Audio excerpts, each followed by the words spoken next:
घबराहट और बेचैनी आजकल चुपचाप सबकी जिंदगी का हिस्सा बन चुकी है।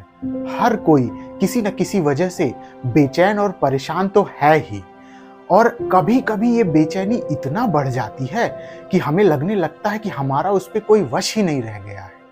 अगर आपको भी ये बात जानी पहचानी लग रही है तो ये कविता सुनिए और अंत तक सुनिए। शायद मेरी तरह आपको भी ये कविता कुछ दे जाए।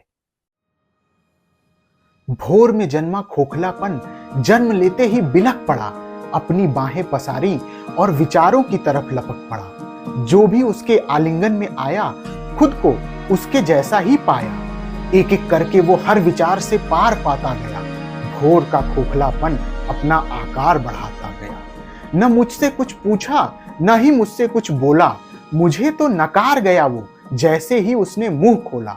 मैं हैरान खड़ा उसका ये व्यवहार देखता रहा। जो कुछ भी था मेरे पास सब उस पर फेंकता रहा। आत्मविश्वास की हुंकारी, मौत और बीमारी, घर की खुफिया अलमारी, सीखी सिखाई दुनियादारी और बहुत सहेज कर रखी हुई मेरी समझदारी।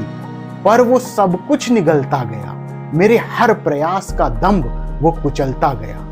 भोर का खोखलापन अब बड़ा हो चला है, मेरे ही विचारों की बुनियाद पर खड़ा हो चला है।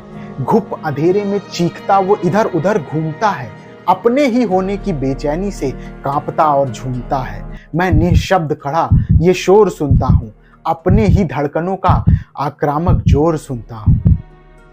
पर मुझे खड़ा देखकर ये मत समझ लेना कि मैं हार गया। भोर का खोखलापन बाजी मार गया, नहीं, बिल्कुल नहीं। मुझे निशस्त्र भी लड़ना आता है, मुझे रथ का पहिया लेकर भिड़ना आता है, भरी सभा में पांव जमाकर अड़ना आता है, मुझे अंधेरे में उड़ना आता है। तो फिर फर्क नहीं पड़ता चाहे आह्लाद हो या वेदना, मैं तो जन्म से ही जानता हूं चक्रव्यूह भेदना। इसीलिए मैं अपनी लड़ाई में आगे बढ़ता हूं, अगली भोर में फिर से युद्ध की योजना गढ़ता हूं।